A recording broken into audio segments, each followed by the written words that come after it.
Welcome. I'm Gina Harris, and this is the mindfulness-based micro-credential program by the Coalition of Edge Schools Educating Mindfully, session number 18, where today we will be talking about healthy relationships and mindful communication.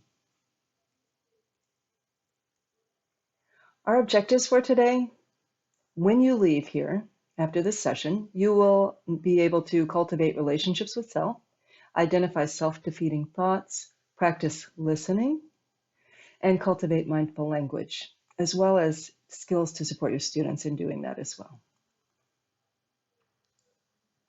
The first aspect is cultivating a relationship with self. And in order to do that, let us take a moment here to have a practice just for yourself. Become aware in this moment by breathing deeply. Take long, deep breaths. Allow yourself to sit comfortably in your seat. But breathe fully and completely, inhaling deeply and exhale completely. And in this process of breathing deeply, bring your awareness internal, closing your eyes if you're comfortable, or lowering your eyes to the floor. Allow your gaze to be soft. And in this moment, become aware of what you're feeling.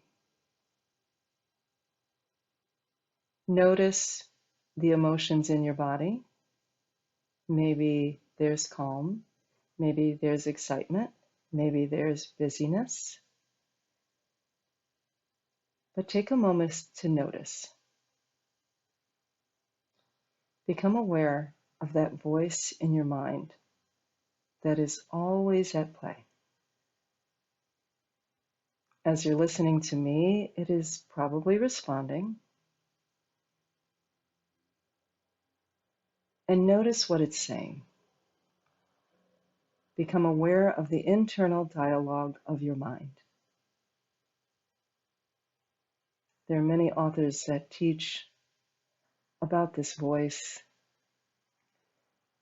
being a voice and not necessarily the final say on anything, so that we recognize that there is an observer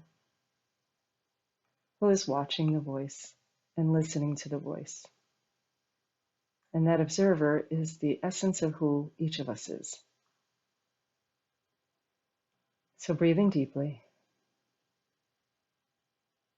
become aware of that internal dialogue. What is the voice saying to you?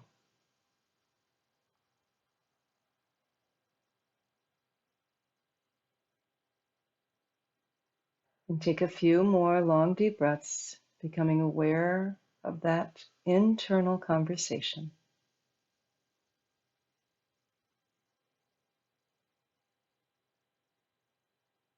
And then bringing your awareness and attention back into the space.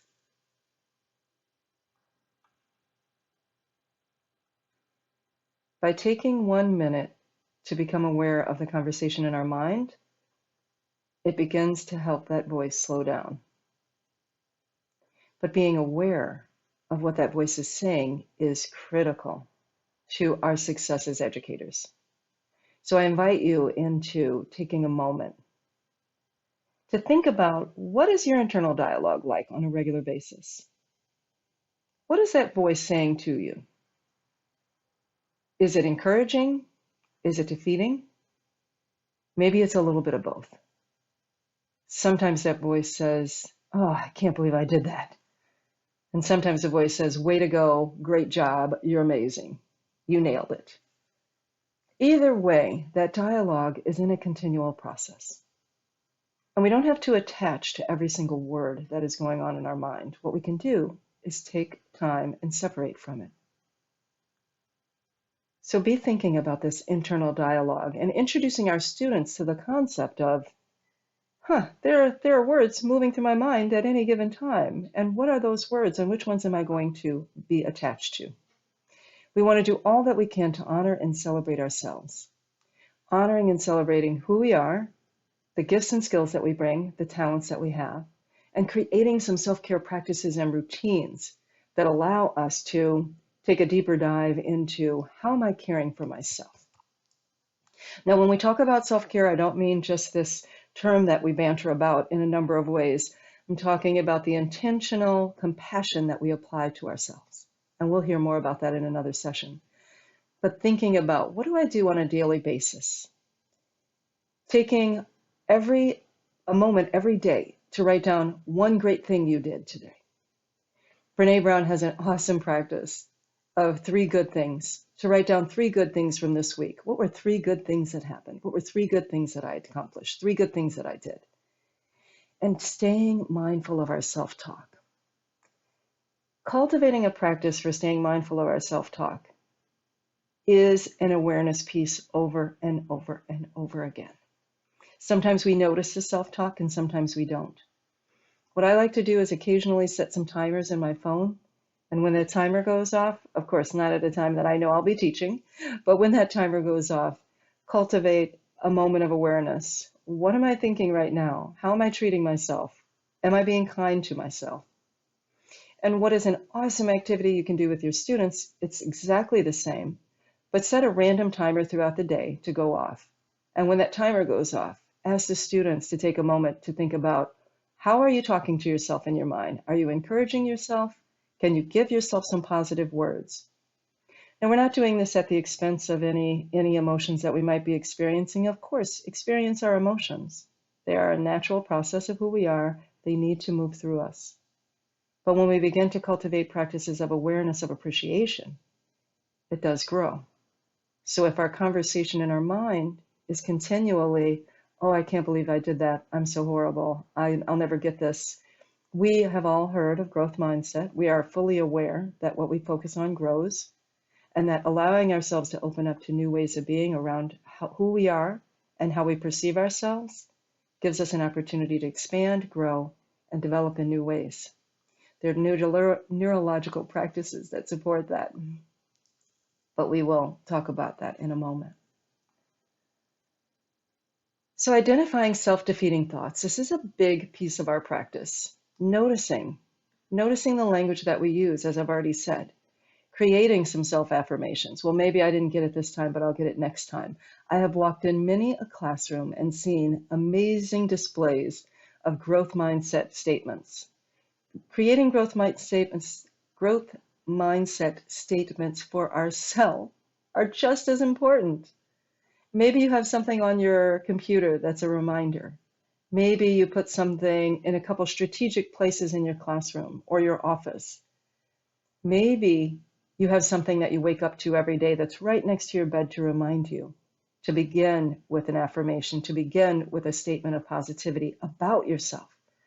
Not negating anything that's happening, but just recognizing how capable and amazing as educators we are. And then supporting students in recognizing this voice, as I've mentioned, practicing new language for neural pathways. Think about learning a language. I don't know how many of you have experienced what it takes to learn a new language. But when you're learning a new language, your neural pathways are rewiring with that new information. As we learn anything new, right, there is a rewiring that happens. If we are rewiring for positive statements about ourselves, it will take some doing. Those practices are not going to happen immediately. But having one statement a day, I can do this, I will get through this. We can do this, we can get through this. You can even practice this with your teams. We can and have gotten through many challenging things. I have a friend who also says, I do hard things every day. I can do this, I do hard things every day. Any positive words we can give to ourselves is a process for us to move forward, to create the space that we want to be in, that allows our students to feel the impact of that. And having them understand how to do that as well builds and cultivates a resilience in them, a strength in them that allows them to know they too can continue, accomplish, and keep going.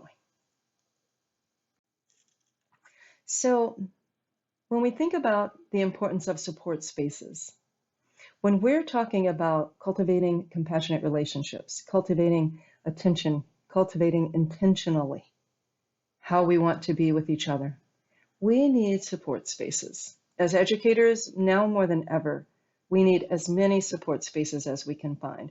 Maybe it's a best friend, maybe it's a therapist, maybe you practice yoga and it's your yoga teacher, maybe it's your colleagues. But having constructive places to be able to get and gain support is critical to being successful. Human beings are social people. We are just social beings. We do much better with the support of others. So making sure that you're intentionally cultivating those relationships, intentionally setting up spaces so that you have the opportunity to be and feel supported. Also, having an action plan for dealing with big emotions. We talk a lot with our students about, is this a big thing or is this a small thing? What's the size of this problem? But how often do we do that for ourselves? And recognizing that as educators, we have a lot of big emotions as well. How are we cultivating the support plans and putting the pieces and routines and actions in place that we need for dealing with large emotions when we have big emotions? Maybe it's deep breath. Maybe it's a conversation. Maybe it's journaling. There are a number of activities, and each person does this differently. I know a colleague who runs. As soon as she's had a rough day, heads out to the track and gets a run in because that alleviates her stress of large emotions so that she can process them in a different way. I have another colleague, a gentleman who always writes. At the end of a tough day, he will sit down and write for 25 minutes, just write out everything that had been challenging, any of those big emotions that have come through, and really express it out fully through writing. It is not only a way to get the emotions out of us, but it is a way to allow us to identify what those emotions are. Having a practice of journaling, and I know that we talk about this a lot in mindfulness, but having a practice of journaling allows a thought process that may be twirling around in our minds consistently to move out of our mind and down into the world of form by putting it on paper. It gives us a little bit of distance, a little bit of space, so that we can process it a little bit differently, which is all we need to start with. Everything starts with a little bit, and then we learn how to do it in a larger way. So making sure that you have support spaces, however you navigate that and whatever they look like. So there are practices, different practices that we can take and do that allow us to stay grounded, feel supported. One of those is to journal to identify support systems. So maybe you take time just to write out, who are your support spaces? What are these people doing? Where are they? How do you stay connected to them? And we have support spaces we don't even recognize. Many of us have some different groups that we're part of online. Many of us have special spaces that we go with one another. There are lots of ways that we're intentionally or not intentionally in communication with others for support. Journal out what those support systems are. And then if you don't have an answer for one, maybe it's time to do a search. Maybe talk to some others to find out, what kind of support systems do you have in place? Family, friends, community, all of those spaces. List people who know how to make you smile. List people who know how you feel when you're scared or when you're discouraged. I have a concept that I keep very close to me called making sure that I always have a cheerleader. I have a dear friend who is my cheerleader. And if I am having a rough day, she will remind me of all of the things that I've accomplished. Have a person like that in your life. Definitely have one of those. And then identify how you support others. It's very important for us to be supportive. And support spaces breed more support spaces. Also, sometimes when we're going through something big, having an opportunity to be supportive to someone else will lessen our stress. It has been shown that people in giving situations, their heart rate decreases, their endorphins are kicked up. They actually have a physiological response to being helpful and generous. So as we wind down here for this session, I want you to think about some of the resources. Of course, always Dare to Lead by Brené Brown. You cannot go wrong with some of the work of Brené Brown. A lot of the things that she does and says are clear paths to building and developing the kind of relationships that we need to cultivate the spaces that feel joyful for us, feel peaceful, and feel easeful, and cultivating that level of mindfulness that gets us there. So take time with any of those resources or additional resources that you'll find accompanying this program. And remember to take good care of yourself. The conversations that we have with ourselves are the most determining conversations of our life. Thank you so much.